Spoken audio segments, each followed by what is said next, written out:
We got the media team in here. We're the media We're the team. media team. We got content. TV's in the go. We got TV in the go, Wack. You looking for that fire Clubhouse content? Well, you need to subscribe to the home. Hey, yo, Clubhouse TV. Let's get to the content. That's a good one. In the block. We on the hunter side, so we heard all the ops talk about the CS2 back shit. We done heard the name Deldor. We done heard Mark Stevens. We done heard Stutterbox. We done heard Shaq. I need y'all to come off the mic real quick, about 4 or 5 minutes before we get into the content. What you guys heard, all this other back and forth. We want to get to the bottom of this shit today. Pick up and shit. We got the work. I can't believe that this shit is coming up again. That's crazy. Right, what happened? This is Like, what the throwback fuck is title going for on? real. Right. What is going on? That's crazy. We got to clear our own people because them niggas can't read. That's what's going on. What's going on? All right, we pulled the work though, Rose. So once again, came back up again. You already know. Y'all ping up and share the room. Y'all see my PTR, right? So right here, you got the civil case against Shaquille O'Neal, Mark Stevens, a couple of more people from Robert Ross, right? Y'all ping up and shit that we're about to get into. And we don't know who CS2 Mark back Stevens is after this. is who? Prince, that's the I believe that's a lawyer and business partner. lawyer business partner. Did he write a book? Is he the person who wrote the book, or he's a cop? We're going to get into that. There was another cop that's involved in this too. Oh, okay. So he's just a lawyer business partner. In the block. Who lawyer business partner? Shaquille O'Neal's. Oh yeah. Okay. Got it. All right, we following you. Anybody from California kind of remember that incident? Anything with Which Shaquille one, O'Neal Prince? going around? Anyone. Anything about Shaquille O'Neal, Crips, anything, Main Street? Yeah, Robert? but I don't remember. I just remember the name. I think you need to refresh everybody's memory. I got you Definitely guys. mine. But you guys do remember it though, right? Something going on. Yeah.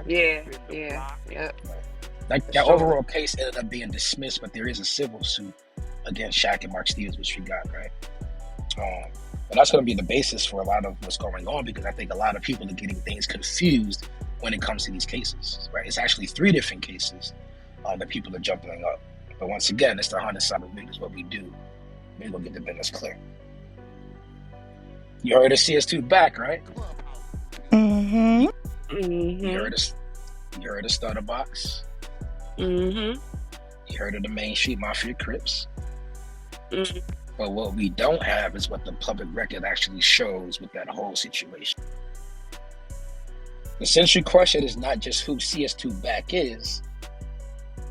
The better question is, do we have any public records to prove who the fuck CS2 back actually is? What do they actually allege CS2 back said or did? In the block. We're gonna dissect what was pushed through the media, some podcasts. But remember, everything that we got is not going to be actual court record. We're going to separate the two at some point. The public court materials do show that the Main Street Mafia Crips were tied to kidnapping and robbery allegations involving Robert Ross and claims connected to Shaquille O'Neal. Right?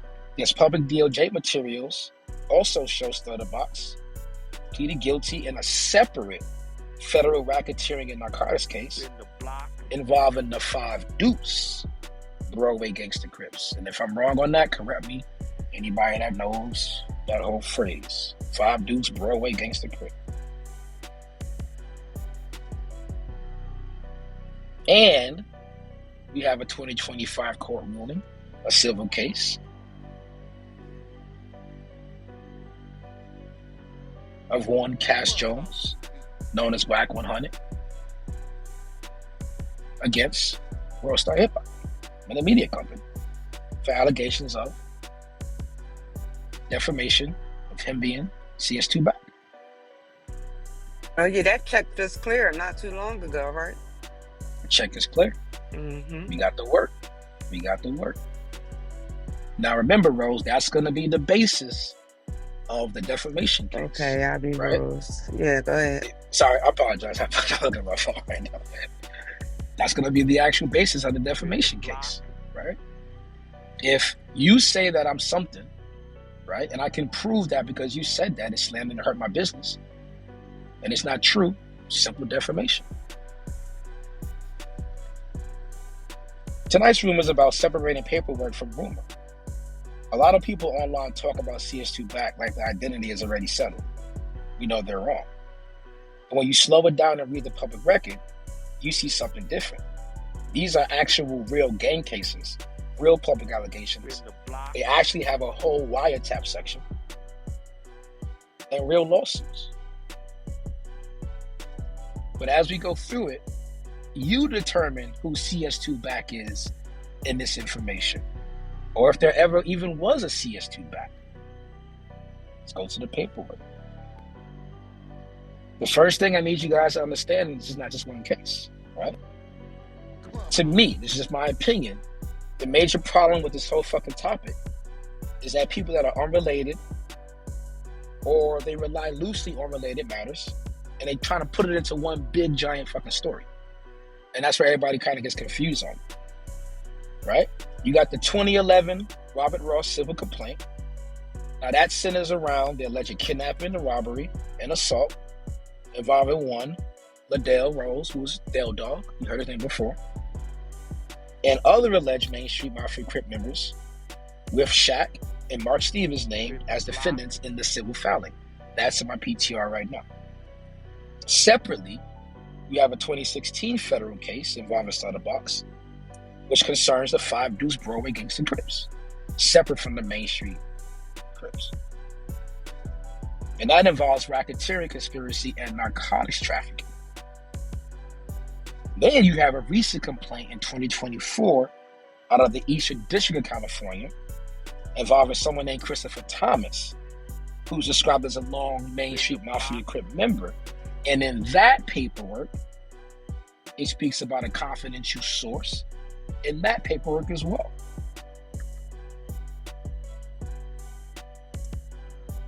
A lot of people on the internet build one giant conspiracy board about CS2 back, but the paperwork doesn't show it. It shows multiple different proceedings, different years, different defendants, and even separate gangs.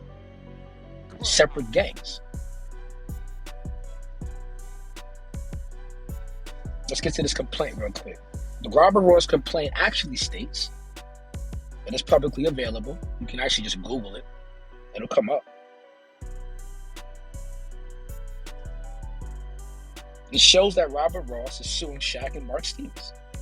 It alleges that on or around February 11th, 2008, we're going to read the actual paperwork, that O'Neal and Stevens, acting through their agents, Dale Dog, and other members of the LA street gang, the Main Street Mafia Crips, kidnapped Ross, assaulted him, converted his property, and caused him emotional distress. The complaint also alleged that Ross was driven to Dale Dog's residence in South Central LA and told the purpose was to recover a sex tape of Shaquille O'Neal. And that was the basis for, allegedly, the basis for, quote unquote, the shakedown was Ross either tried to extort Shaquille O'Neal by saying he had a sex tape with multiple women, X, Y, and Z, and that was supposed to be given over to Charlie O'Neal for some type of leverage in the divorce proceedings, I believe. There could be other reasons for that, right? If we get to the paperwork, the prosecutor stated that there was no tape, there was no evidence of a tape. Doesn't mean there was no tape. They just couldn't find no evidence of a tape. And that criminal case was ultimately dismissed because of the credibility of Robert Ross being on the stand. Right?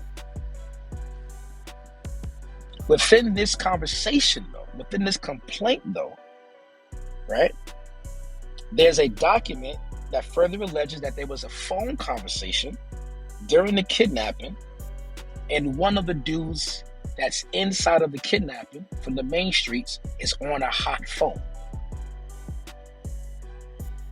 Or that phone is already on federal wiretap. And then there's a conversation on that hot phone and we're going to get into what was said.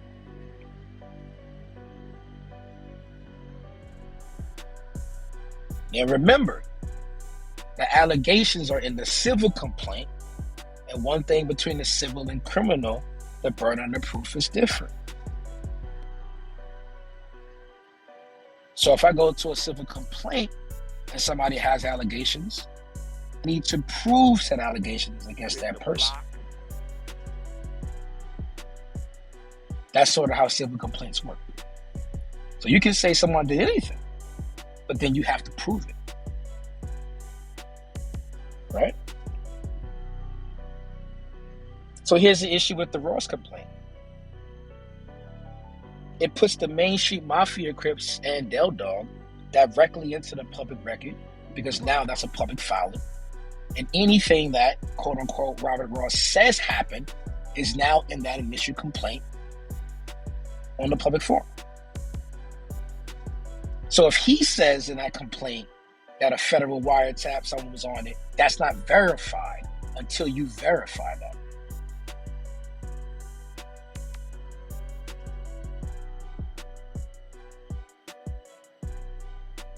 If you guys don't know about Del Dog, we're going to play some content about Del Dog. Once again, I'm not from California, so the dudes are from California, they already know all of this shit, right? So I can come off the mic at any time, correct, interject, add anything, take away anything. No issues there. You guys already know how we do it in the room for the week.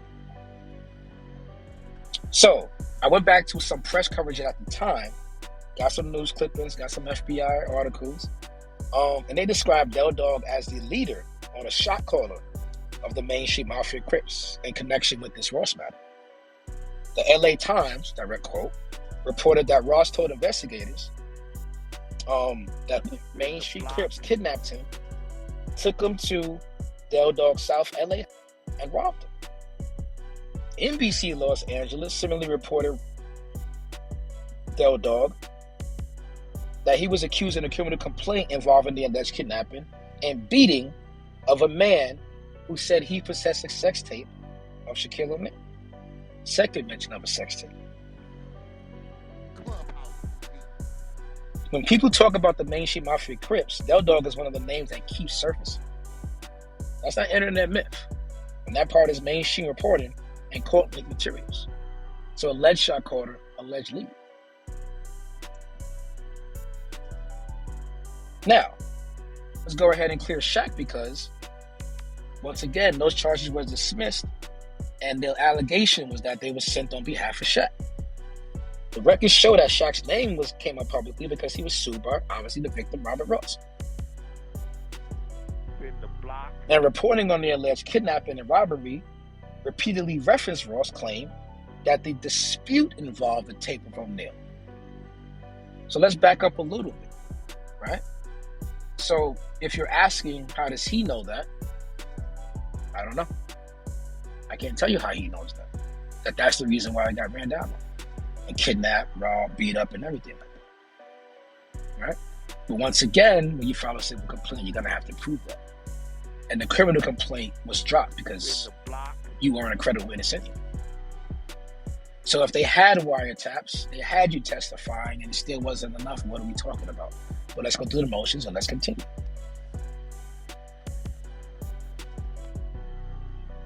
Let's get the Stutterbox real quick. Stutterbox is publicly documented in a federal DOJ press release as pleading guilty in 2016 to conspiring to violate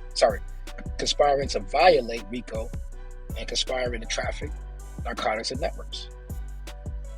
Now that case involves a 5-deuce war against the Crips, and the DOJ said he admitted to narcotics trafficking and participating in armed robberies targeting bank customers and small businesses. The DOJ also described a clique called the Baby Gremlins and said the broader case involved more than 70 defendants. Stutterbox is a real documented federal defendant. But that's not a Main Street Crip case. That's a 5-deuce Broadway gangster Crip case. Stutterbox has real paperwork. But if you want to be super technical, a room for the week, this publicly documented federal plea that everybody cites, once again, is from the 5 Deuce Broadway Gangster Crip case, not the Main Street Mafia Crip case. In the block. This is why I think why he gets dragged into it. I could be wrong. This is my opinion. You got the gang politics, you got wiretaps, you got informant claims, you got old extortion narratives around Shaq and Del Dog and getting extorted. You got podcasts, you got social media discussions, and you got the CS2 back narrative that's being ran. Just to keep it safe until we get more paperwork, Stutterbox record is verified. The Main Street Crip allegations are verified. The 5 Deuce Broadway Gangster Crip allegations are verified through all the court. But why is there no CS2 verifiable paperwork in none of this? And where's the link between the two? In the block. Suka, you here? Yes, sir. Real quick. Give me 1 second. Play this content real quick. I got you. Thank you, Smokey. Sucker.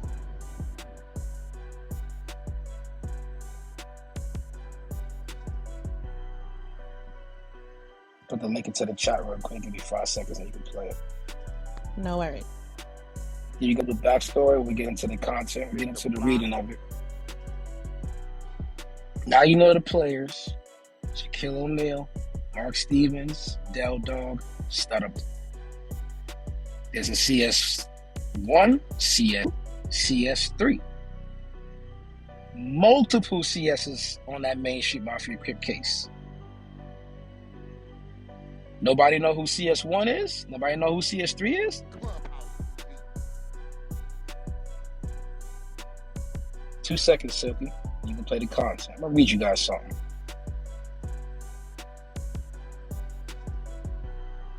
Then we're gonna play the content.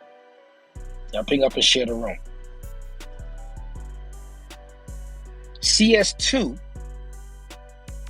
has provided reliable historical information concerning the Main Street Mafia Crips organization. Reliable historical information regarding the Main Street Mafia Crips organization. However, CS2 is only aware of certain aspects regarding the organization's criminal activities and narcotics distribution network. CS2 has no knowledge or information regarding the methods in which narcotics are being transported to the LA area and distributed to Main Street Mafia gang members. Additionally, CS2 was unable to provide information regarding the narcotics customers, the flow of narcotics proceeds, and methods that they are using to launder their narcotic proceeds. CS2 is only able to identify a limited number of Main Street Mafia Crip members. CS2 was unable to provide specific information regarding the organization's extortion activities, methods of monetary collections, and distribution of proceeds. CS2 is also unable to provide any information regarding the Main Street Mafia Association. Give me 1 second. The Main Street Mafia Crips Association. It's kind of blurry.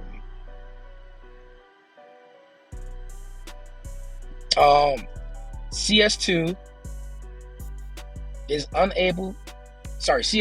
able to provide limited information regarding violent assaults committed by the Main Street Mafia Crips, including shootings, burglaries, and murders. Is unwilling to testify in court against members of Main Street Mafia Crips because CS2 is fearful of retaliation against CS2's and his family. CS2 believes that if any member of the Main Street Mafia Crip organization becomes aware of his cooperation, the organization will likely orchestrate the execution of CS2.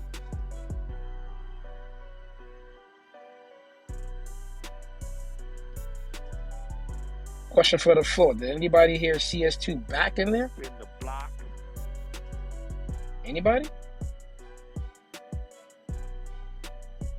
Hell no, I didn't hear it.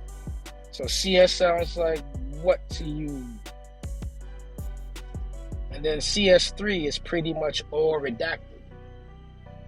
So if CS2 is a low-level drug dealer, can kind of tell you about some drugs, but can't really tell you about the network, can't tell you how to launder money, can tell you about a couple of assaults, nothing crazy.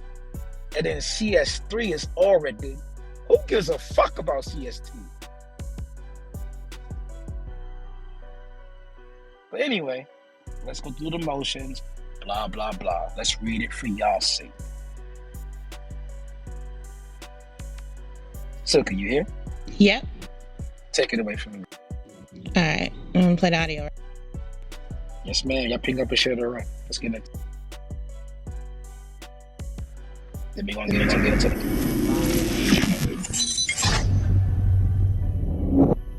Well, yeah, you sent me a text later that day. He said, Wack just called, patched things up. Not sure what you said to him, but it really got through, and we totally squashed everything on a positive vibe. Really appreciate that. I said, glad to help. Nah, and I did really appreciate that. And that was that. Yeah, nah, you know? Yeah, you're the godfather for real, man, because I was thinking, I don't know what Wack said. I don't know what Vlad said, but I think as well, it just takes somebody of your stature to kind of calm things down and make us realize how dumb it was. Well, because I didn't approach it with a...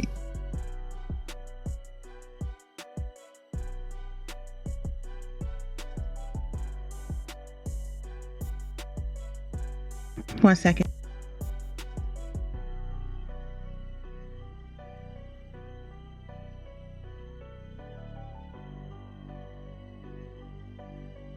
But it really got through, and we totally squashed everything on a positive vibe. Really appreciate that. I said, glad to help.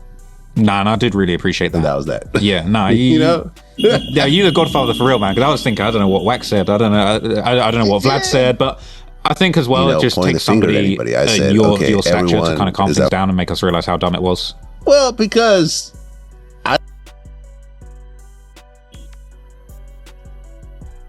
Tell me about the M. What does that mean? That doesn't mean Michigan or Maine. I mean mafia. Mafia, money, murder, all of it.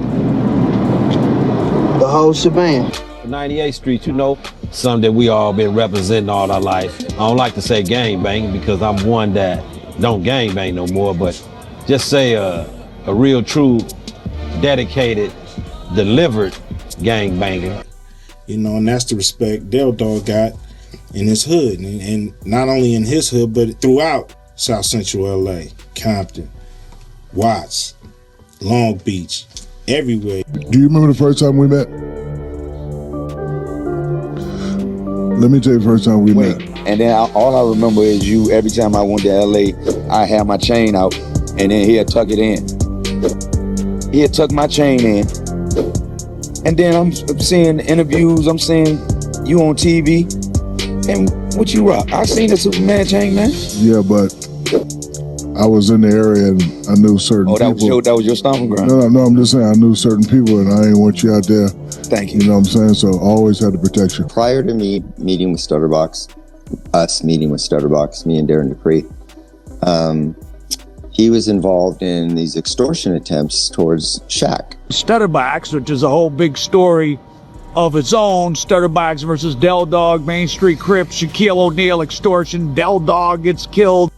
Wack 100 said these individuals were extorting Shaq. You know what I've realized about Shaq? Shaq is a person who has an image that is like even like super Disney kid-like friendly. The Shaq I've heard about behind the scenes is not that at all. Like, Shaq is not that. Shaquille O'Neal was born on March 6, 1972 in Newark, New Jersey, to his mother, Lucille O'Neal, and his father, Joe Tony. After his dad abandoned the family, Shaq would be raised by his stepfather, Philip Arthur Harrison, a sergeant in the United States Army. Growing up with a militant father figure helped Shaq stay out of trouble as a kid coming up in Newark. Eventually, his stepfather's military career took the family to Germany before settling in San Antonio, Texas, where he attended Robert G. Cole High School, and by this time he had grown to 6 feet 10 inches tall at only 16 years old. He had played basketball before growing up in Newark, but he would usually just go to the local Boys and Girls Club to shoot around as a way to stay off the streets. He wasn't even on a team, but in high school he became a phenom, leading his team to a 68-1 record as well as a state title. He went on to attend Louisiana State University, where he was named College Basketball Player of the Year in 1991, before being taken #1 overall in the 1992 NBA draft by the Orlando Magic and teaming up with Anthony Penny Hardaway. He had a successful run down in Florida, resulting in a 1995 finals appearance against Hakeem Olajuwon and the Houston Rockets. But after being swept in the 1996 playoffs by Michael Jordan and the Chicago Bulls, Shaq felt like it was time for a change. Despite being in small market Orlando, Shaq's celebrity has skyrocketed and his brand became global. He had a larger-than-life persona and superstar appeal, so what better place for him to go than the entertainment capital of the world, the City of Angels, Los Angeles. So in the summer of 1996, he signed a 7-year, $120 million deal with the Lakers. By this time, Shaq was already a worldwide celebrity, known for his abilities not just on the court, but off it as well. He had a successful rap career with 1 platinum and 1 gold album. 1993, Shaq Diesel, and 1994, Shaq Fu The Return. And there would also be a video game released under the same name. He also recorded the critically acclaimed album You Can't Stop the Rain, that had features from people like Biggie, Jay-Z, Nas, and Mobb Deep. He also had a 1998 album called Respect that had a feature from his Lakers teammate Kobe Bryant, who had also taken up a career in rap. He wasn't credited on the album due to label issues, but the song definitely exists, just like the tracks that he did with Michael Jackson for his Invincible album.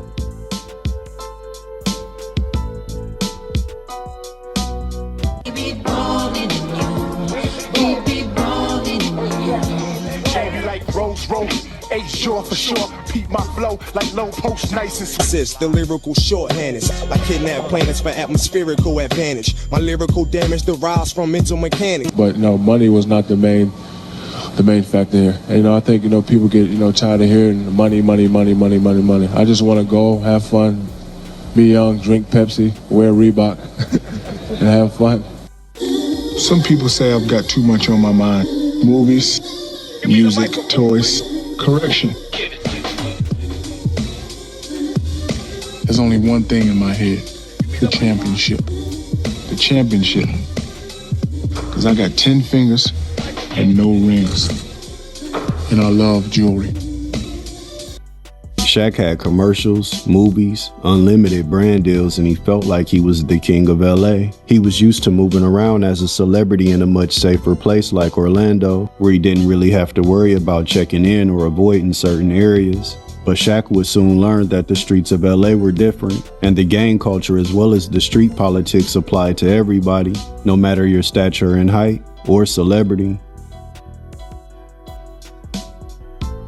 And it introduced us to real LA off top. See, I can go in LA and I know what not to do and what to do. You know what I mean? Mm-hmm. I see how everybody riding around here with the jewelry on. Man, you gotta understand, man. I ain't seen Shakira. I saw Shaq get robbed in LA.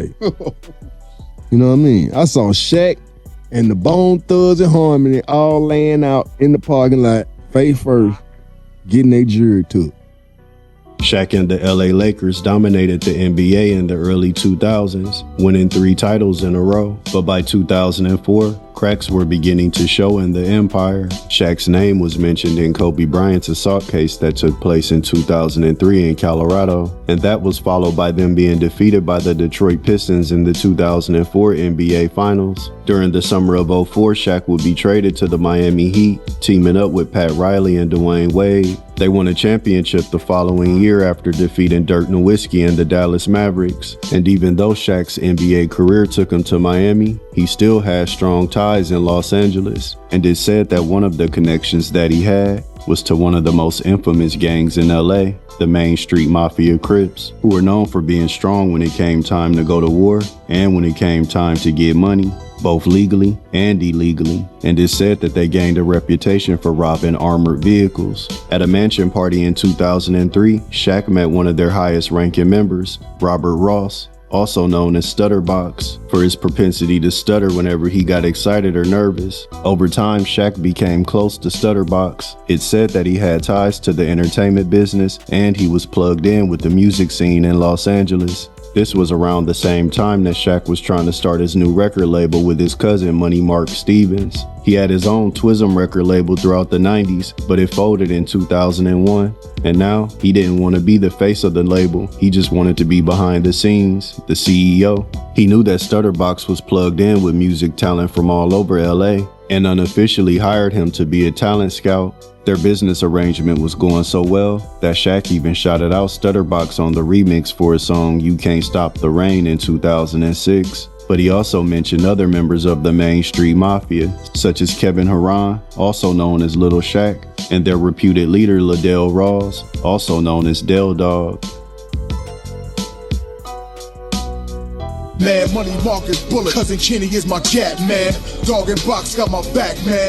K Slade, Corey Guns, Main Street, Lil Shaq, man. Came from Main Street Crips to Mafia for Life Car Club, and now we're For Life Records. Thanks to the CEO, you know, Del Dog. No, man, you got to get a pass to go over there. That's another piece of turf. That's an underworld that the suburbs don't know nothing about. A guy like Dale is necessary. I'm here, I love everybody, and I don't like a lot of stuff that go on, but look, I ain't the shot caller, I ain't the one calling the stuff to be done. I told God, I said, Lord, I cannot kill all these niggas hating on me, man. This is what I said to God. I said, I cannot kill all these niggas that's hating, man. So I'm gonna hold my peace, and I'm gonna trust you to fight my battles, man.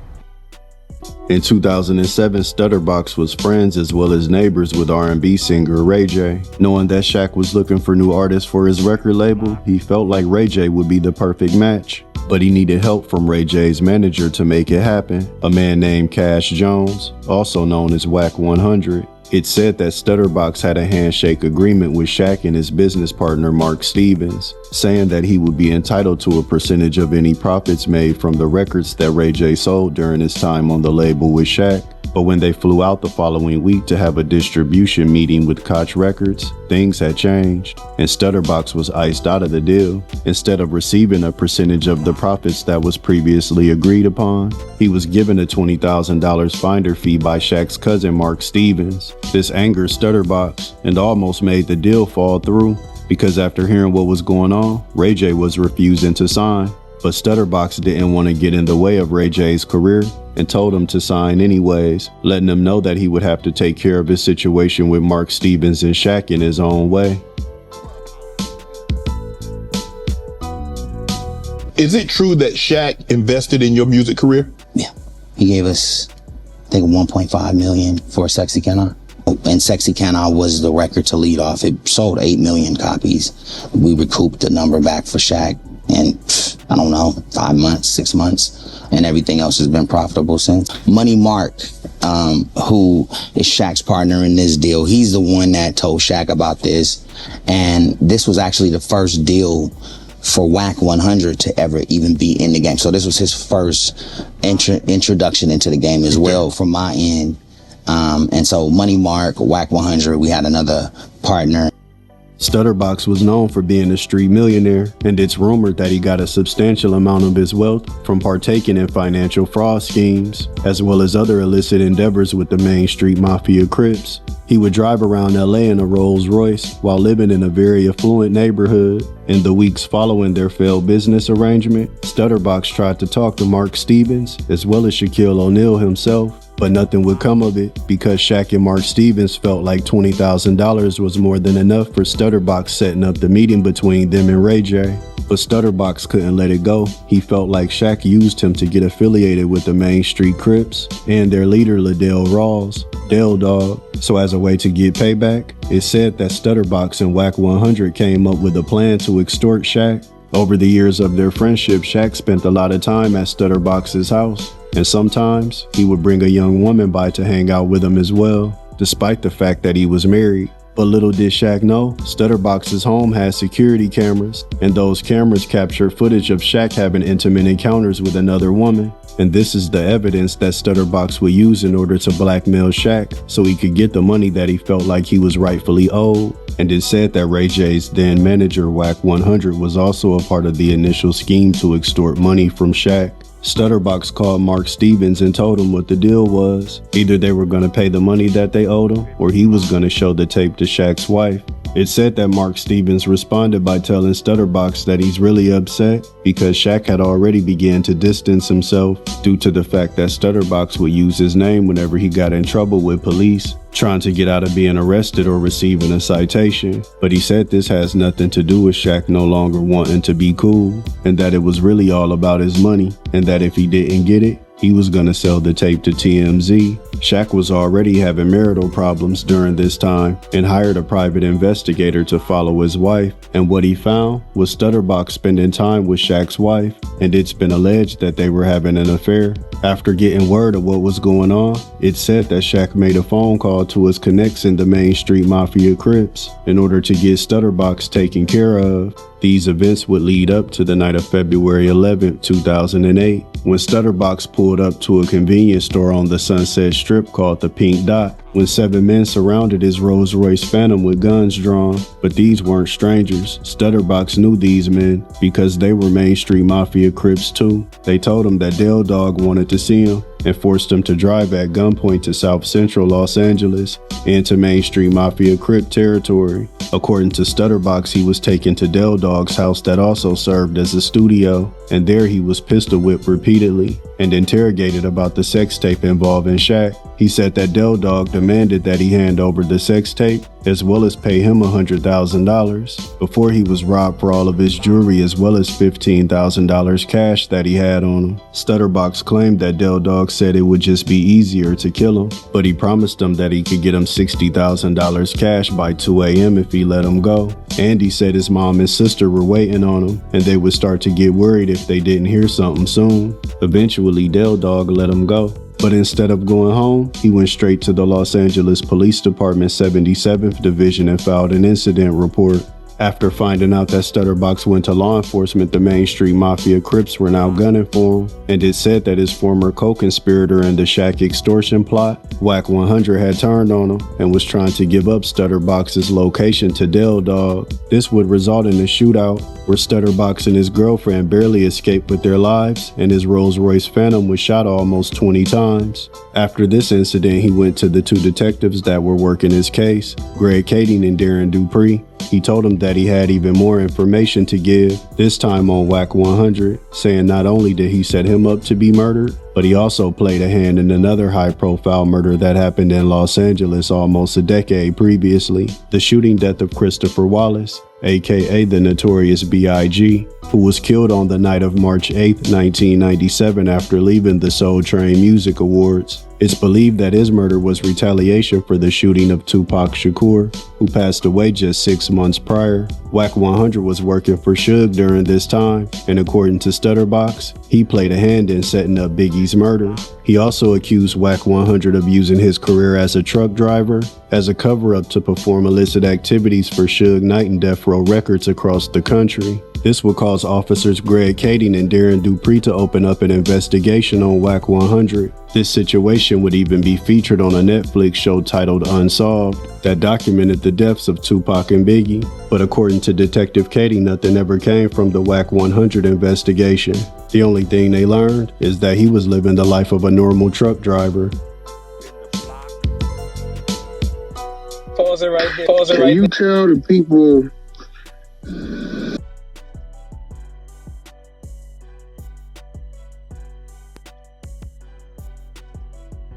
He said pause the Prince. Actually, you know what? Go ahead and let him play. Alright.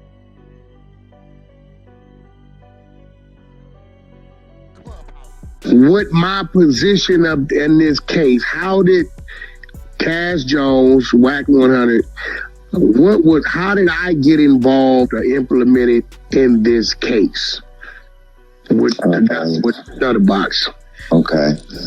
So it all started when there was an FBI agent who told us that he had an informant that could potentially give us some information about Suge Knight that may help us further our investigation into the murders of Tupac and Biggie. That's where it all started. And so we went and met with this informant, and it turned out to be Box. And we sat down, it was like on Melrose or Santa Monica, and he pulled up in his Bentley, and we sat down at a Starbucks and started chopping up, and he gave us this information that led to you.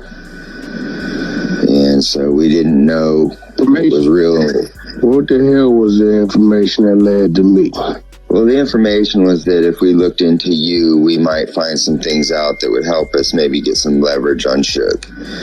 So it was just like that. And so we're like, all right. And we didn't know any better. We're like, well, the FBI says this guy, is worth listening to.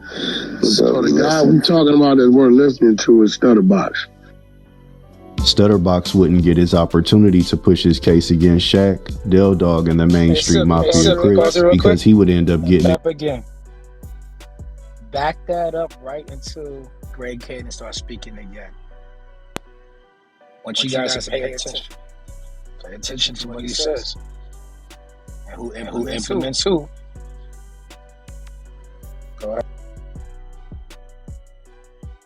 I says this guy, his information was that if we looked into you, we might find some things out that would help us maybe get some leverage on Suge. So it was just like that. And so we're like, all right. And we didn't know any better. We're like, well, the FBI says this guy, is worth listening to. So the guy we're talking about that we're listening to is Stutterbox.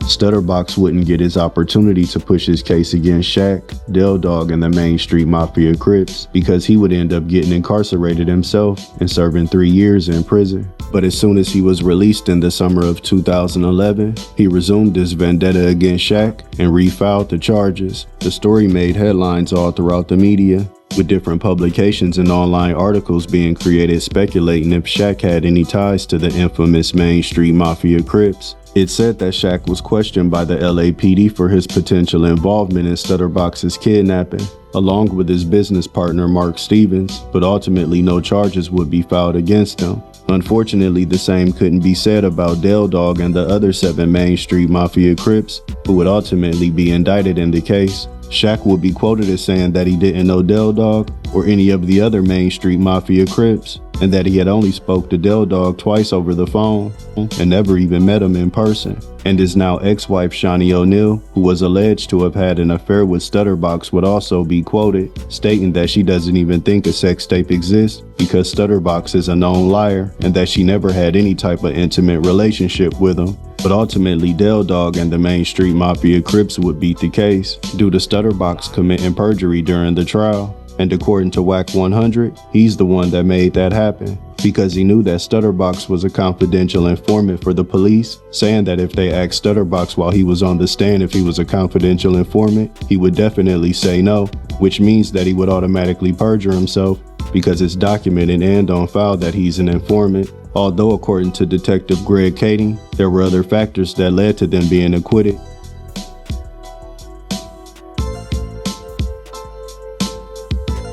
The only reason why they beat prison is because they was able to line you up, make you perjure yourself on the stand, and claim you wasn't a fucking informant, and in walks Greg Cadence, which I orchestrated that with Mark Stevens and my attorney. The old me one came from that. You dropped the shit, we dropped the shit. I used it for that to help a certain individual out. Main Street Crips are already under federal investigation. I'm talking about home invasions, drug dealings. The FBI, ATF, DEA already has federal wiretaps going on. Guys that works down in 77th Division, primarily a couple of investigators, a guy named Christian and a guy named Mark, they wanted to do a Main Street Crip case.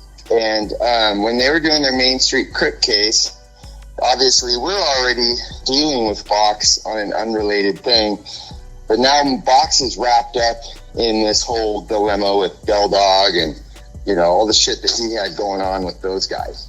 So, we were dealing with Box entirely on a separate level, or I'm sorry, for a separate thing. And they said, hey, we want to do this kind of larger federal type of case on Main Street. Can you help us? They're asking me, Greg, can you help us get this over to the federal level and to do an investigation on the federal level? Stutterbox tried to refile the charges 2 years later in 2013, but the case was once again dismissed. 2015, Del Dog was shot and killed during an argument near Broadway and Century Boulevard in South Los Angeles. Internet rumors speculated that it had something to do with the situation between Stutterbox and Shaq, but other people say that it was a completely separate situation that had absolutely nothing to do with that. In the years following the case, Shaq never really spoke on the situation, but the same can't be said for Stutterbox and Wack 100, who have gone back and forth online for years, accusing each other of snitching and working for the LAPD, as well as the feds. But Wack 100 would always maintain that he had nothing to do with it, and that was a Main Street Mafia Crip situation. Right now, go to the chapter called Stutterbox. You're going to see pictures of me. That police retired and revealed all his informants. This bozo got the story mixed up. He's going to tell you that Stutterbox informed on Wack 100, ran up in my house only to find nothing and issues an apology. In the meantime, between time, they took the informant and sent him to jail. This nigga crazy. You is the police, nigga. Officer Wack, snitch ass 100. You should be silenced and violent. This dude keep kicking my name. I told this nigga I'ma drown his ass, homie. On Main Street, I'ma drown. I decided to let this buster ass nigga know I know what he did, right? I'll get to some gangster shit. Nigga almost killed me and my baby mama, put like 20 holes in my Rolls Royce, make it up out of there. Wack see the bullet holes in my car the next day. He reaching out, trying to contact the nigga who supposed to be the boogeyman. In March of 2025, Stutterbox's extortion attempt against Shaq would gain new light after his alleged connections to another infamous LA Crip would be exposed. When Eugene Henley, aka Big U, and dozens of other Rolling 60s Crips were arrested on federal RICO charges. They accused Big U of having an extortion racket around the city of LA that included NBA players such as Draymond Green of the Golden State Warriors, as well as Shaquille O'Neal. Big U was allegedly paid hundreds of thousands of dollars in extortion fees. Some people believe that there was truth to this story, and they pointed to Shaq's appearance on Big U's podcast that was ironically titled Checking In. People in the comment section would even joke that it seemed like Shaq was being held hostage the entire interview. Been on Crenshaw twice. That's it? 2 times. Wow. 2 times. How was that, man? Listen, man, you know when you're not from a place, like one thing I always do. It was with Del Dog, though. No, but before, it's like one thing I don't do is disrespect the rules, whatever the rules may be. But you was with the rules. I know. He was with the homie, you know what I'm saying? You know what I mean? A lot of people don't know who Del Dog was, man. No, I'm talking like when I first got there, like 96, 2000. Okay, yeah. Like, hey man, Del Crenshaw, like cool. Yeah, 96 I was gone, man. Don't go down there by yourself. Like, all right, cool. Yeah, like, I think Dog was gone in 96 too. Yeah. Dog was doing time and I was doing time. And he was a good brother, Del Dog. Yeah, he was. This is another LA story that shows, no matter how major of a celebrity you are, you can easily become prey if you don't see the wolves coming. But according to DJ Academics, who claimed to have had a run-in with Shaq, says that he's not a victim, and that Shaq is a lot more gangster than people could ever even realize.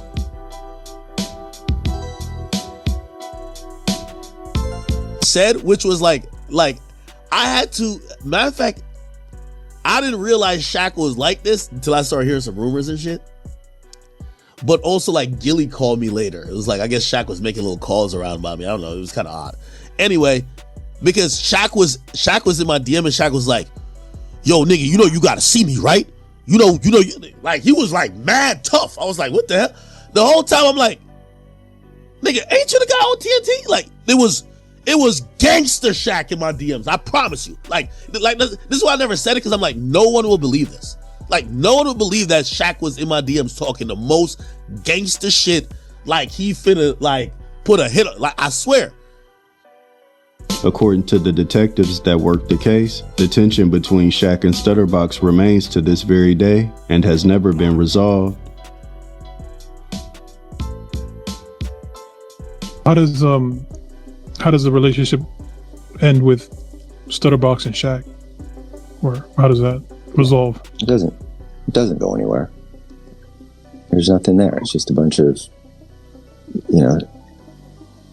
if you know, Stutterbox is a really interesting character. He may be one of the worst people that I've ever come across insofar as how devious he is.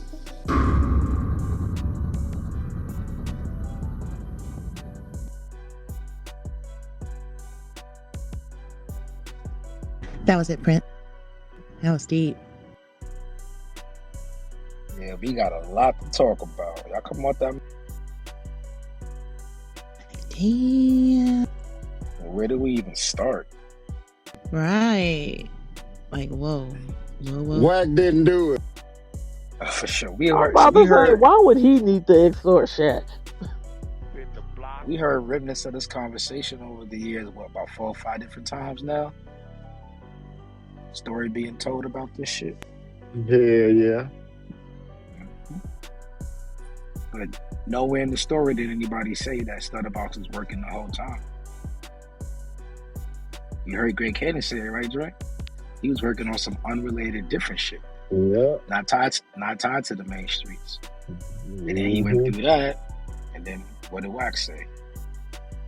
The nigga got his Rolls Royce shot up, and right to the police station. Yeah. Asked to talk to his handlers. Nobody knew that on their side, or whatever. Now you get to the phone conversation. So now you know he's a documented confidential informant working for them people. And then this incident happens, right? We're going to get into the civil paper. And then, after that, put 2 and 2 together, you heard Greg Cannon talk about how once they get the word from the confidential informant, who's obviously lying at that point in time, to get Wack implemented in some shit, tells him some shit, he gets his house raided, they raid the truck, they don't find anything. What does Greg Cannon say? But they looking for dirt on Shug or the Biggie shit. But you see how powerful the word of a documented, verified, confidential informant is. His word. And this is kind of weird, Drake. You heard what Greg Cannon said at the end of it, right? He's the most disgusting person he's ever had in his life because of how devious he is. Yeah. But they're willing to take him at his word, and at his word of someone who's so fucking devious, he's able to get a federal search warrant into somebody else. Just like that. Yeah, they gave it to his ass easy as fuck. They came up empty, but just the fact. Just No by evidence. him saying it, bro. Just by him saying it. Yeah, bro. That's So like it's not- that complaint on Dirt down there. They just said it, made a complaint. They went and got his ass. So it's not the case that Greg Cannon was even talking about he was working on, because he wouldn't have that level of cachet with them yet. That man must have told him some shit way earlier, and that nigga was quote unquote the classified informant. That's a different level of you reporting on a whole set of a gang. Because you in the gang. And then you scream in the gang. That part was wild, Kenzo. But once again, that's what they do. So whenever anything is happening in that situation, nobody in that situation, we've heard it already, Drake, knows that Stutterbox is working. I want y'all to put y'all thinking caps on. You've been doing this for a very long time. Look at what happened when the nigga that was working got hit up on some street shit.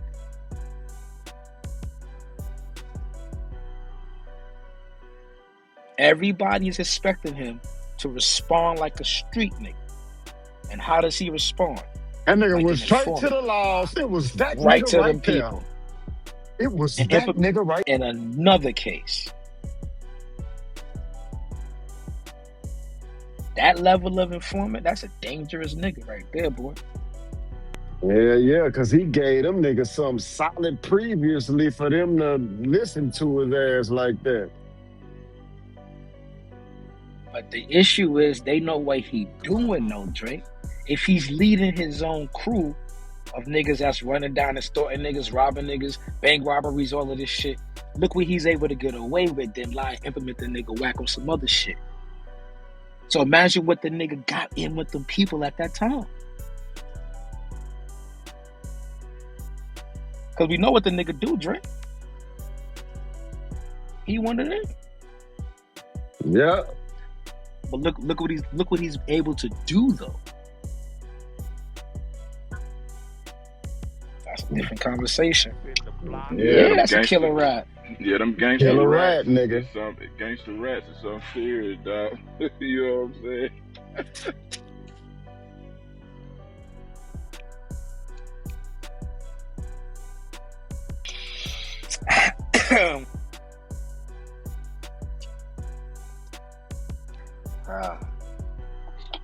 So now, let's fast forward a little bit. You guys already heard the story. Let's recap a little bit.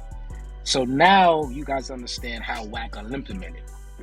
You got the Stutterbox nigga who's thinking that he got set up, lined up by whoop-de-whoop. However he thinks that, right? So his response was to go ahead and implement the Wack nigga in the Biggie murder.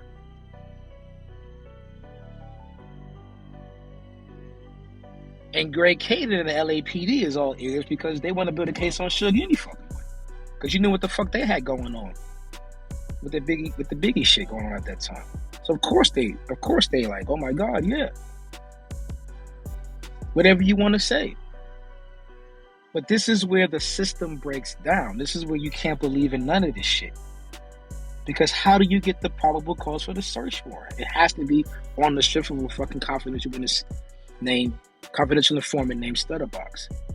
But you see how he can lie about any fucking thing, get anybody jammed up, and you'll never even know it's fucking him. He put some shit on you, Drink. You might have had some gun on you or whatever on you. Some shit that day, it don't matter. Now you him though. Whatever he said was enough to get a nigga's house raided by the feds. House raided. That means that judge looked at that fucking search warrant affidavit and said that there was probable cause to raid Wack's house off of confidential informant said. You know why? Because what evidence, anything else?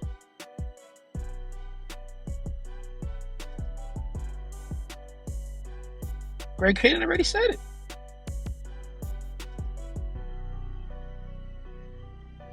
But you saying that the niggas moving drugs for death row.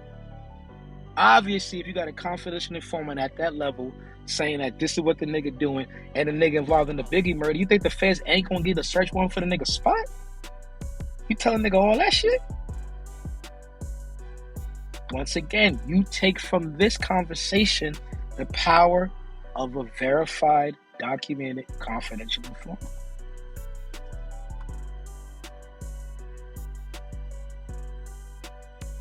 And remember, to them people, he's the most disgusting person they ever seen. But of course, they're gonna fucking use his ass as much as they fucking can. Because they don't got no morals either. They don't give a fuck. They don't give a fuck what that nigga got in his background. You willing to tell? Come here. Come tell us. Come here, sit down. Tell us all. Oh, you got 1, 2, 3, 4. We don't care about none of that. Oh, I'm not saying he did none of this shit. Oh, you got a little PDF in you. We don't care about none of that. Oh, you pimp minus. We don't give a fuck about none of that. Just tell on somebody else bigger than you. All right, y'all. 100% was locked up when Biggie died. But y'all ping up and share the room anyway. They got any questions? Come on that mic, y'all. You know, once I start reading, I'm gonna get into it, y'all. So y'all come on that mic. We still gotta finish up with that cowboy testimony. We ain't forget about that. Oh yeah. Oh yeah, that boy Herman. Who? Oh, he got put off. I don't know him. Go. I only talk to real members, right? Real members. They got put off, man.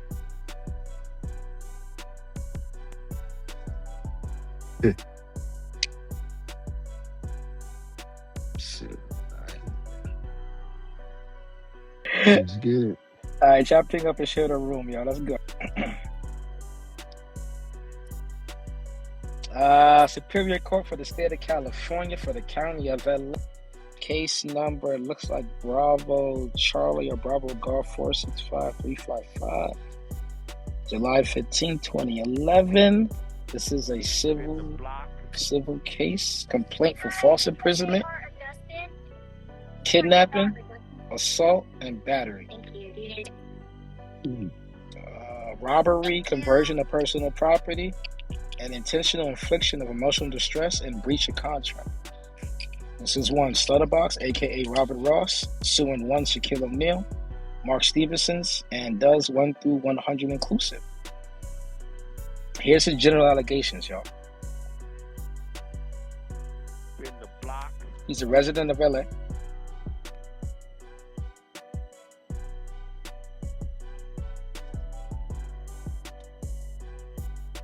So the defendants that he's naming are Doe defendants 1 through 100.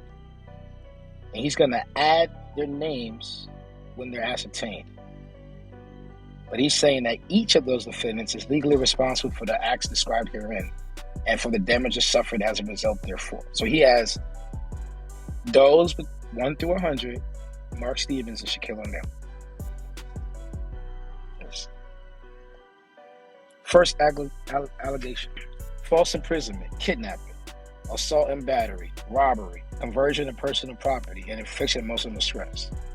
On or about February 11, 2008, in the county of LA, defendants O'Neal and Stevens, acting through their agents Liddell, aka Dog, and other members of the LA street gang, Main Street Mafia Crips, kidnapped the plaintiff, committed an assault and battery on the plaintiff, converted the personal property of the plaintiff, and intentionally caused the plaintiff to suffer emotional distress.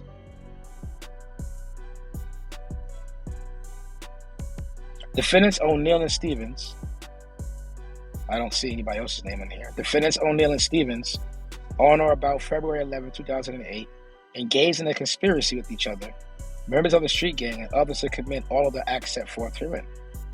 First cause of action to all defendants is false imprisonment. For many years prior to February 11th, plaintiff was a close personal friend and confidant of O'Neal. Plaintiff suffered prior felony convictions before his relationship with O'Neal. Plaintiff had also been associated with the street gang, and although he has not been a member for approximately 12 years, knows its members. So that's himself saying that he's not a Main Street Mafia Crip anymore. So in 2011, in a civil case, he's saying that he's not been a Main Street Mafia Crip for 12 years.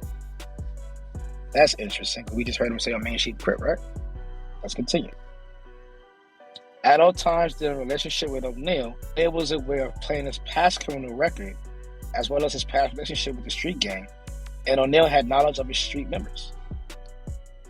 O'Neal's relationship with Dog, Del Dog, is expressed in a rap video by O'Neal, DJ K-Slay, Papoose, and Bun B.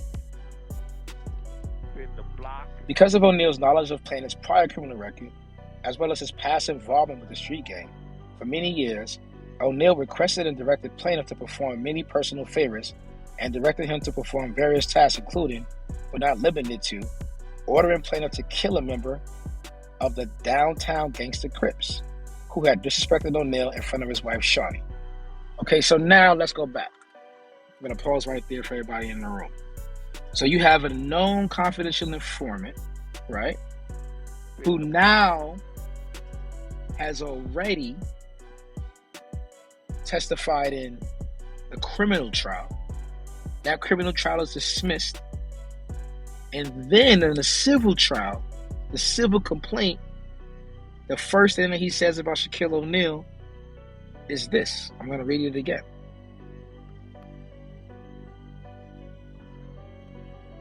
O'Neal and directed the plaintiff. So the plaintiff is him. To perform many personal favors and directed him to perform various tasks, including, but not limited to, ordering the plaintiff to kill a member of the downtown gangster Crips who had disrespected O'Neal in front of his wife, Shorty. In order to kill a woman whom O'Neal had impregnated and paid for her, in order to kill a renowned record producer, and in order to break an NBA player's shooting arm. Okay, y'all come off the mic. Y'all come off the mic. My bad. So, y'all ping Wack in here real quick. To break a nigga arm. That's not it. He said, wait, I'm gonna go back. That nigga say he caught a body for the nigga. I'll read it one more time. Maybe I'm tripping. I'm gonna read it slowly.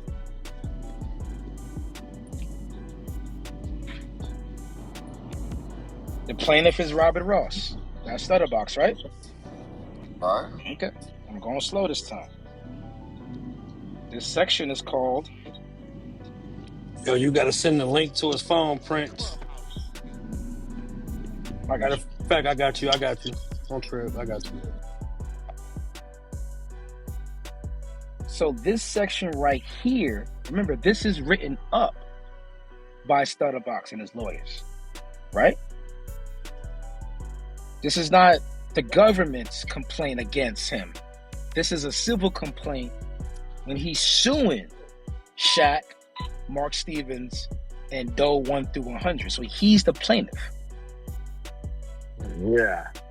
Right? And hit that link in the chat for It's some civil shit. This ain't no current either. But this is what he says, right? This is his personal relationship between him and Shaquille O'Neal.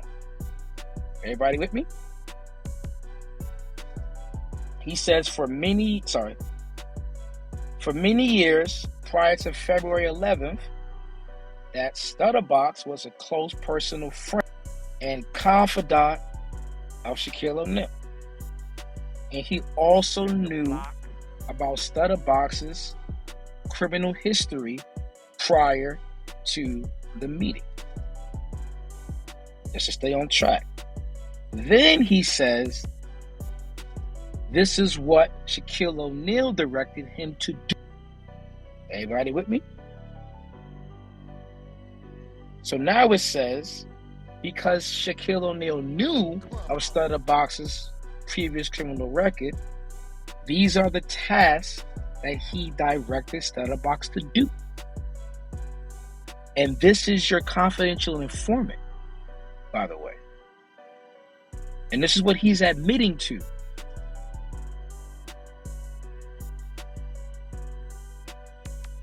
Ordering Stutterbox to kill a member of the downtown gangster Crips. What's a downtown gangster Crip?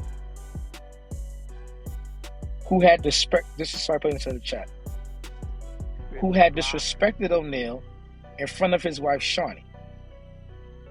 And then another order to kill a woman whom O'Neal had impregnated and paid for her abortion. That doesn't really make any sense. In order to kill a renowned record producer. And then in order to break an NBA player's shooter's arm.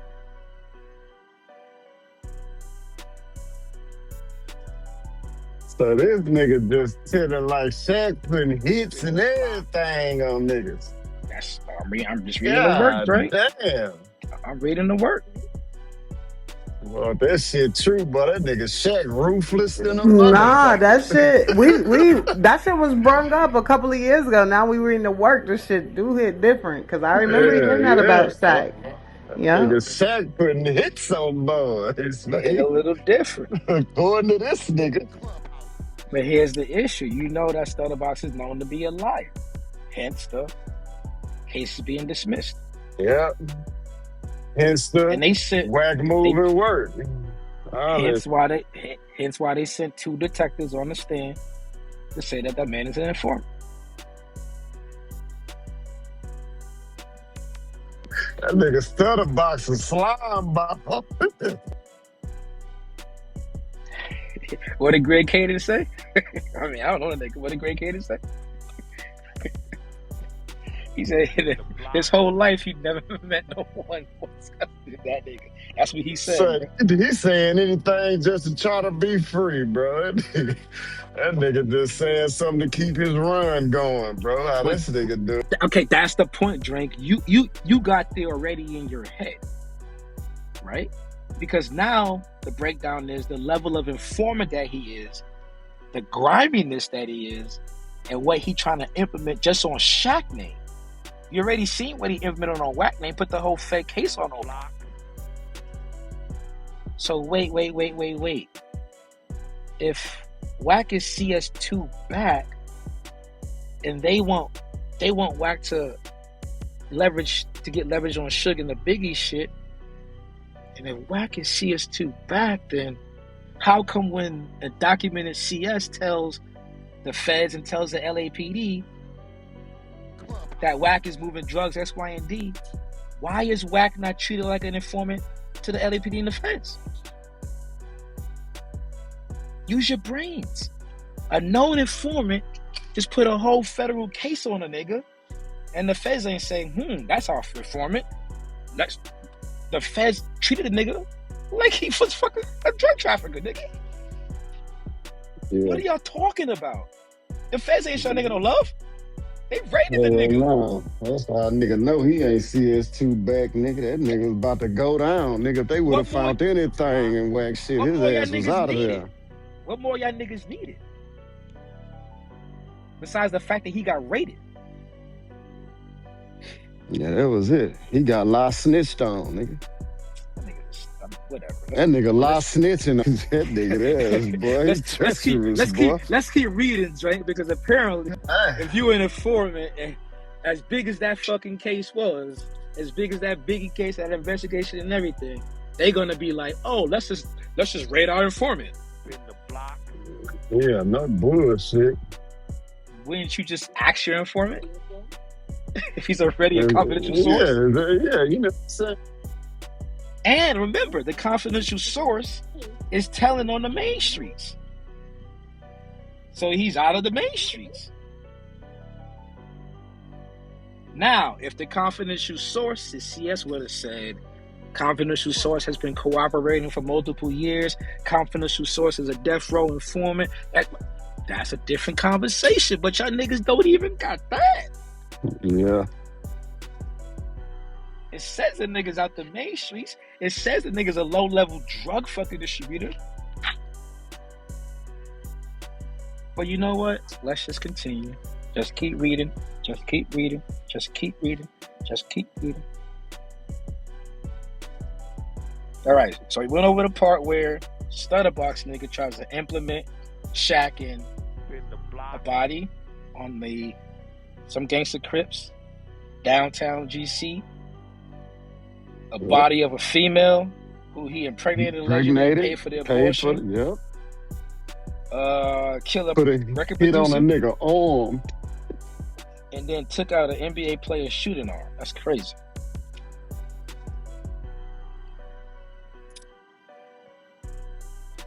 It says prior to all of this shit going bad, Stevens represented to Stutterbox that a Stutterbox rate singers, musicians, and other artists were used by Deja 3-4, a record company owned by O'Neal and Stevens.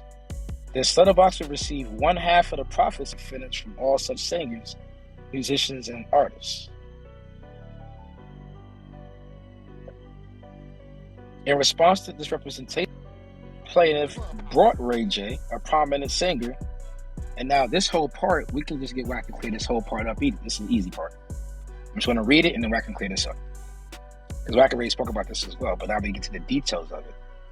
Was there a 50% deal, whoopty whoop, X, Y, and Z, or is the nigga lying about all that shit? Simple conversation, though. In response to this representation, plaintiff brought Ray J, a prominent singer, to defendants who signed Ray J to a contract and thereafter generated profits from his works. Remember, Ray J said he went 8 times better. It says now that they failed to pay his rightful share of all profits generated for the works of Ray J.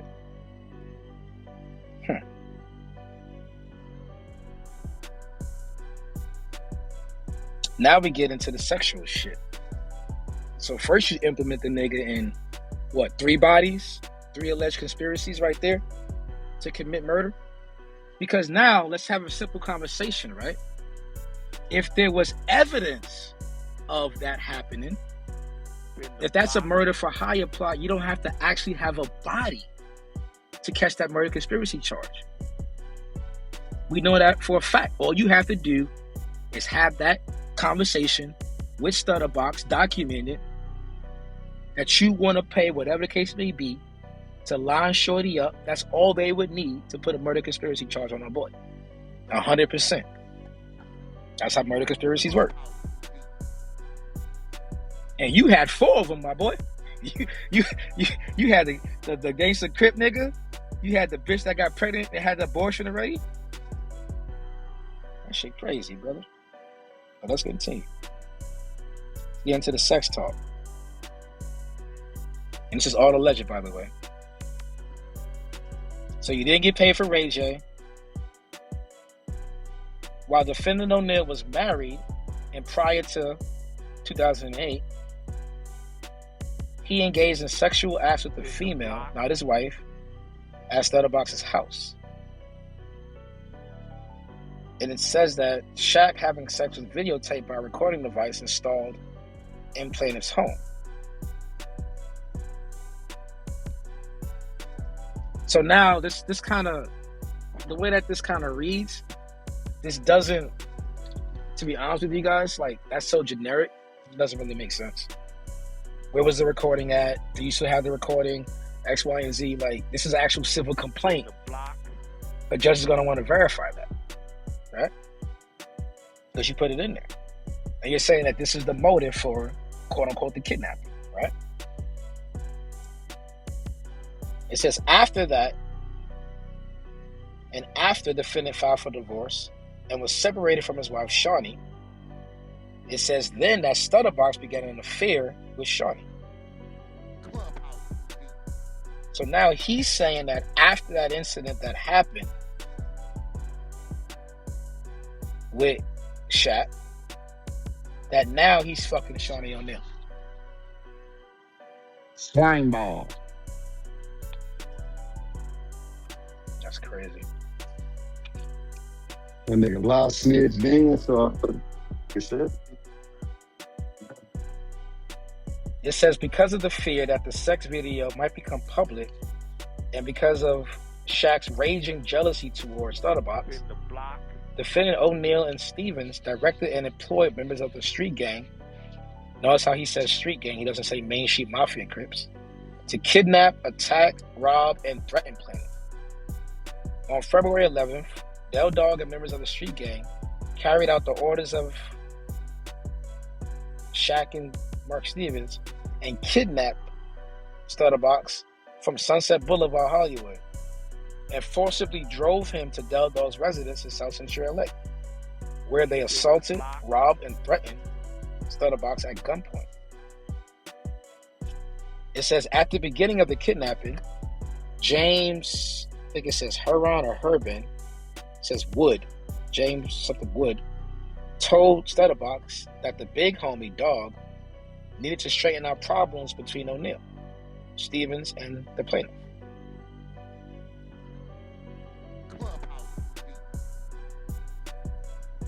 It says during the kidnapping, Dog told Stutterbox that Shaq and Stevens want the tape of O'Neal having sex at the plaintiff's home delivered by the plaintiff to Dog.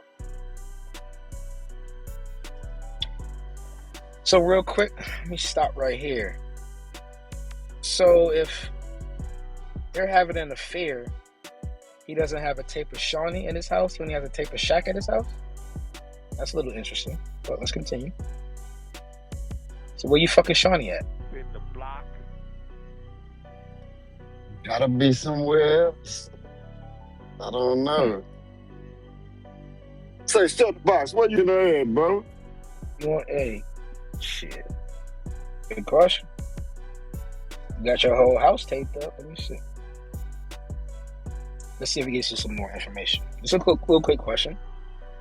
Let's see. During the kidnapping, Del Dog told Stutterbox that O'Neal and Stevens want the tape of O'Neal having sex at plaintiff's home delivered by Stutterbox to Del Dog. When plaintiff promised to get the tape, he was released. During the kidnapping and robbery, Stevens communicated by phone with one of the members of the street gang and emphasized that O'Neal needed to obtain the sex tape from the plaintiff. Now, here's the issue you're going to run into, Drake. Allegedly, one of them niggas that's on that, if this really truly happened to everybody, and this kidnapping and everything happened the way he said it happened, allegedly, when Mark Stevens is on the phone, he makes a phone call to one of the actual quote-unquote Main Street Crip members. And now Del Dog is overhearing Mark Stevens on the phone. Allegedly, that person that he's calling, phone is hot. Well, Mark Stevens' phone is hot. Somebody's phone is hot. To get the information, I'm going to say allegedly, one of their people in that sphere is hot. Because now Del Dog overhears that phone call.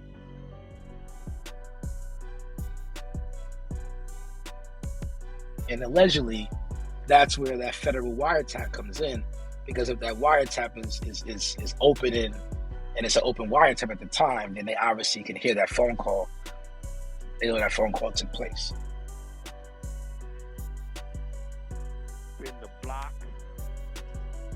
Then it says, during the kidnapping and robbery, Stevens communicated by phone with one of the members of the street gang and emphasized that O'Neal needed to obtain the sex tape from the plaintiff. Unbeknownst to Stevens, this conversation was tape recorded pursuant to an FBI wiretap on the cell phone of the member of the street gang. The defendants unlawfully violated Stutterbox's personal liberty by intentionally taking him and holding him in without his consent and against his will. So now, it's here that unbeknownst to Stevens, so Stevens is on the call, and he calls allegedly one of the members that's kidnapping Stutterbox. And Stutterbox is saying that this conversation was tape recorded pursuant to a wiretap on the cell phone of a member of the street gang. Now here's where it all comes to a head here, Drake, because he's saying that Mark Stevens is on the phone with a member of the street gang, and they're basically talking about the sex tape, letting him go, whoop, whoop, whoop, whoop.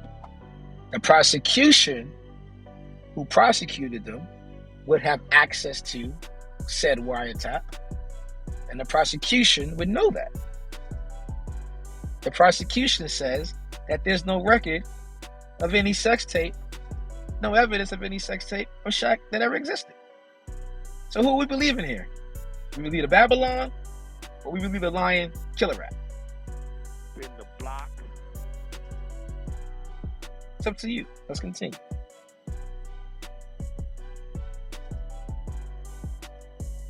So Shaq and Mark Stevens' purpose in directing the kidnapping, attack, and robbery and threats to the plaintiff was made clear when he told his abductors to deliver the O'Neal sex tape to them.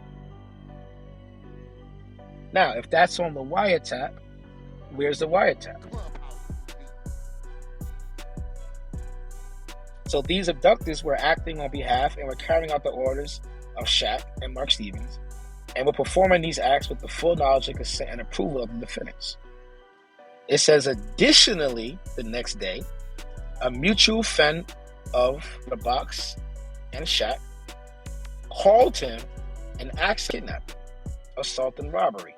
So now, just for context, he already went to the police and reported the quote-unquote kidnapping, robbery, and everything. So whoever's on the phone with him has no clue that he went to the police. Because they don't know he's working at that time. They probably just heard that he got roughed up, robbed X, Y, and Z. So now,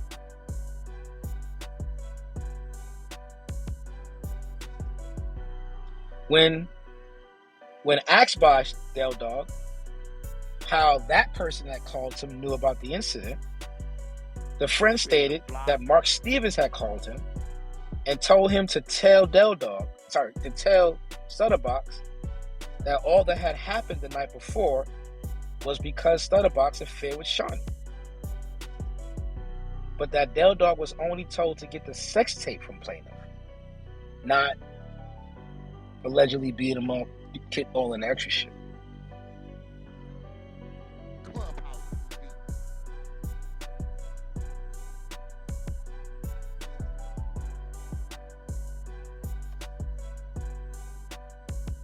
It says that on that date, he was the owner of a diamond necklace, diamond earrings, a Rolex, and 15 bands in cash, in which they intentionally and wrongfully took possession of and converted to their own use. So he basically got robbed.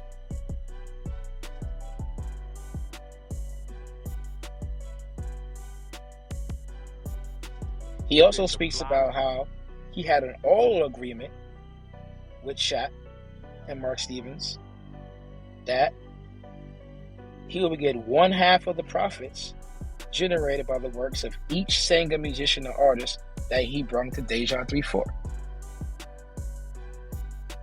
And now, does that make, I'm not in the music industry, does it make sense to anybody during that time that he can get a 50%, looks like proceed agreement from any income that the artist that he brings in makes to the label? Mm-hmm. Okay.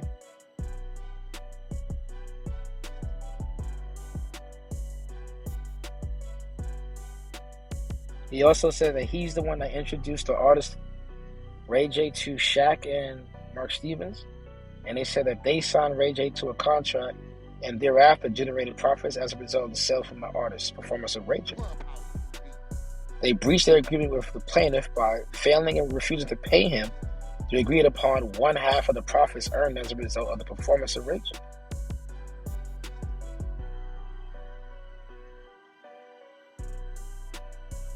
And this is the end of the actual complaint.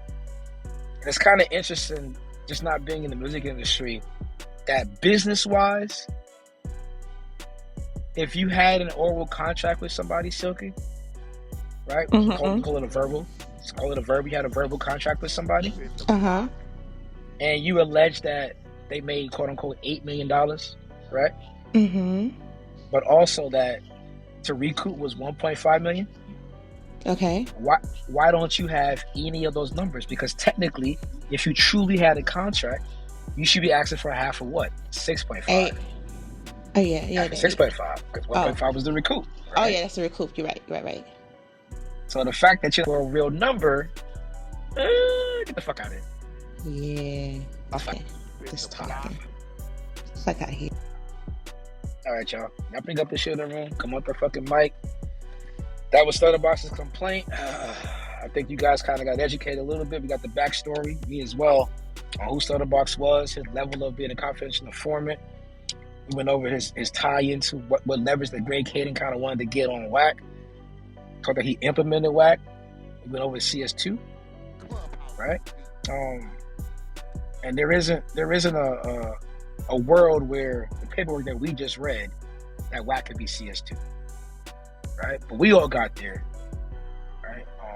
Y'all come up the mic right now. Let me know what you guys think about the content. Y'all ping up and shoot them. Dope content for sure. Shawnee's a low down dirty. But see, that's the thing. Where's DVS around? Let me see, guys. Let me see. Big Said, DVS, Keita, what about Cali? Cali. I mean, Cali might know. He from Bakersfield. Who else? In the block. What's Cali in this bitch? Let me see, Kenzo.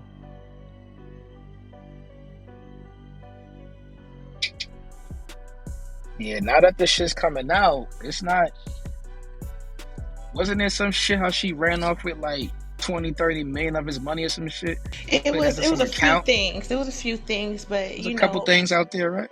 From the looks of it, I thought they were like great co-parents, and maybe they fixed it since then, for the most part, because the way it looks. But I feel like he put her on in a lot of ways. So. Yo, what's up with it? What up, Callie? What's up? If he wanted to blackball her, he. Shit, right here. What up, Callie? What's up, bro? We was going over the Stutterbox CS2 Wack shit. Out with this bullshit. So I think we opened up some eyes. We put some documents on the board and shit. We got that civil complaint. The whole Stutterbox angle. You can't believe nothing that man say. Yeah, nah. And niggas will hear this shit or read that paperwork and still try to make that nigga CS2 back. Niggas be slow as fuck. It don't fit. Yeah, now it don't fit, bro. Cause how an informant go tell on another informant, bro? Yeah, that don't add up. Yeah, nigga, dude. They would have just went and asked that nigga. Yeah. And then because great fucking point, right? Because if would have went the Wack out the rip, nigga, to try to get in like how they getting in with Stutterbox, nigga. True. But even so, because Stutterbox knows he's really fucking working, right? Yeah. There ain't no way that nigga ain't gonna know. That don't make sense to me, brother.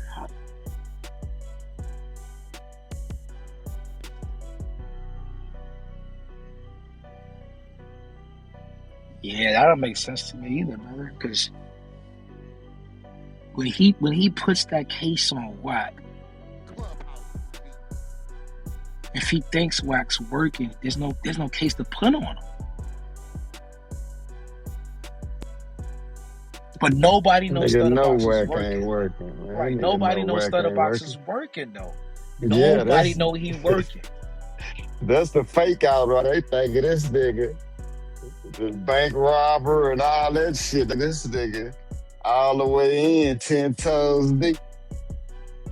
But he don't even implement Wack in this case. He implement Wack on some other shit. They talking Biggie murdering Tupac. Not Tupac, Biggie murdering some Shaq shit to get leverage on Shaq. Because Del Dog is giving up Wack in the Shaq shit. So think about it, y'all. If Del Dog is giving up Wack in some unrelated shit, and then you got not Del Dog, apologize. Stutterbox is giving up Wack in some unrelated shit. Then you got Box also cooperating on some unrelated shit. How the fuck is tied into this Main Street case then? In the block. Nah. That part don't make sense. Because you implement Wack in the Main Street case?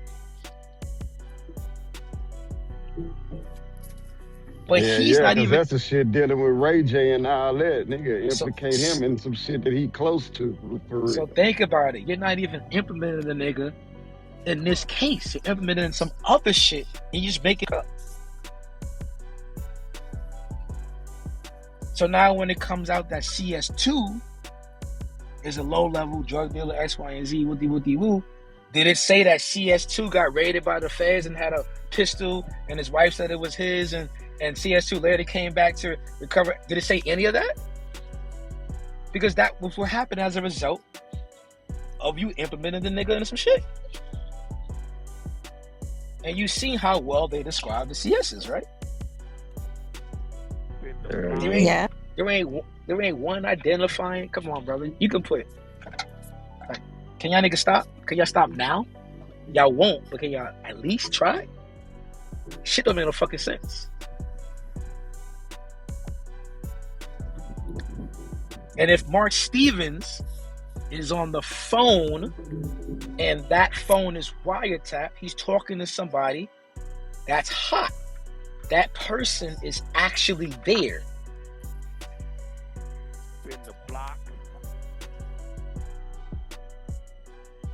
So you can't sit there and say that this person is CS2 if the person that he's talking to on the phone is at the kidnapping, the robbery.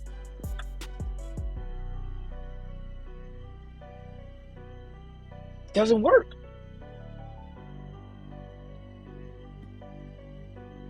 Damn. It doesn't work.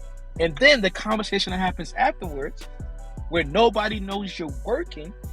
So anybody that has a conversation with you afterwards is Drake. You got hit up. Yo, you got hit up. Hey, hey, you know what I was. So now he's saying, oh, because niggas had a phone call with you, that they was involved in what just happened to you, Drake. But here's the kicker. You never implemented that person ever again. Civil lawsuit, you don't say that person's name. You don't sue that person. And then you implement them on some different kind of a crime, some other shit. So how can that person then be involved in telling on the main streets? You would have just said that this person's been telling on the main streets. Wouldn't you? When you describe the person to the LAPD. But you put the case on the nigga because of the quote unquote lineup of the fucking Rolls Royce. Mm-hmm. And everybody that had anything quote unquote to do with that got a case put on them. How convenient. Well, like he said, if nobody know you went to the police right after the incident happened, then you make everybody hot at that point. Because you putting cases on niggas at that point. Clubhouse TV.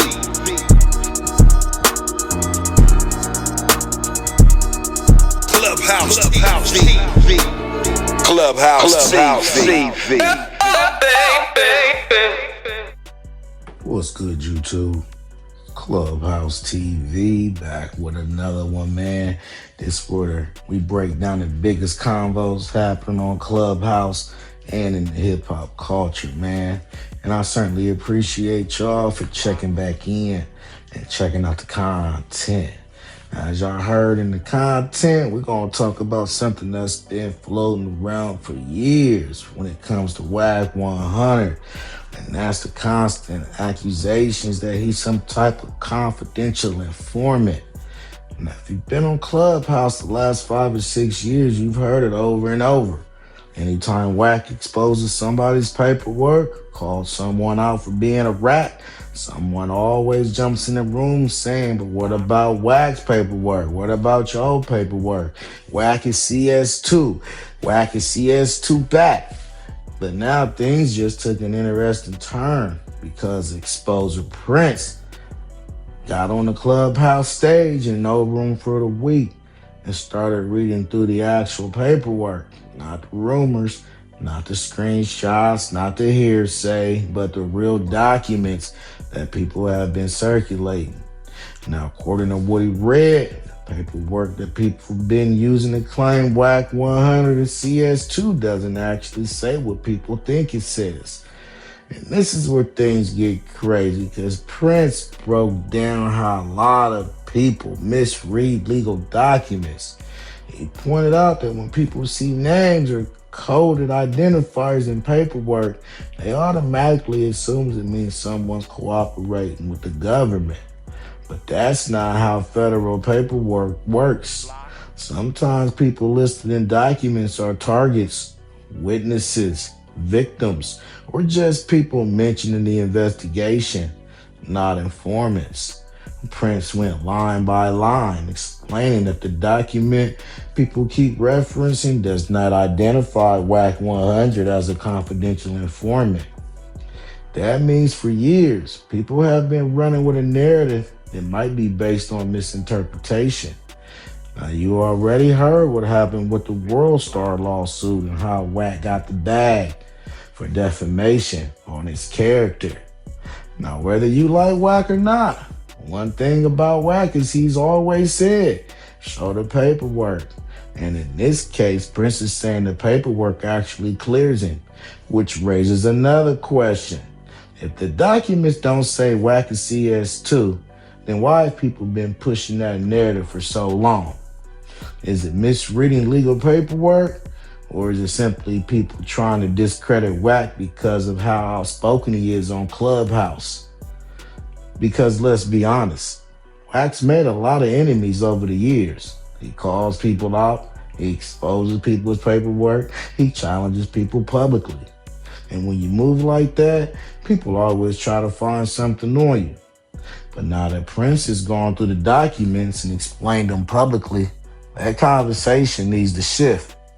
Because if that paperwork doesn't say what people claim it says, then a lot of people may have been reading and spreading misinformation for years. Now that doesn't mean the debate is over. I mean, after all, this is Clubhouse, and you already know more people want to jump in the rooms, pull up different documents, and argue their side. But right now, the key takeaway is simple. According to Exposure Prince's breakdown, the paperwork people have been using does not prove Wack 100 is CS2 back. And that's going to shake up a lot of the conversations happening on these Clubhouse statements. But I want to hear from y'all. So y'all let me know what y'all think about the content in the comments. Do you think Prince exposing the paperwork clears Wack? Or do you think there's more documents out there that haven't surfaced yet? Don't forget to like, share, comment, and subscribe. Hit that notification bell so you're always notified when I drop new content. Subscribe to the media team so you get that exclusive Wack 100 content. Any questions, suggestions, need me to advertise for you on my channel? With over 48,000 subscribers, just get at me on IG and I'll get right back to you. As always, I'll certainly appreciate y'all for checking out Clubhouse TV. And you already know, I'm off to the next one. I'm out, y'all. Peace.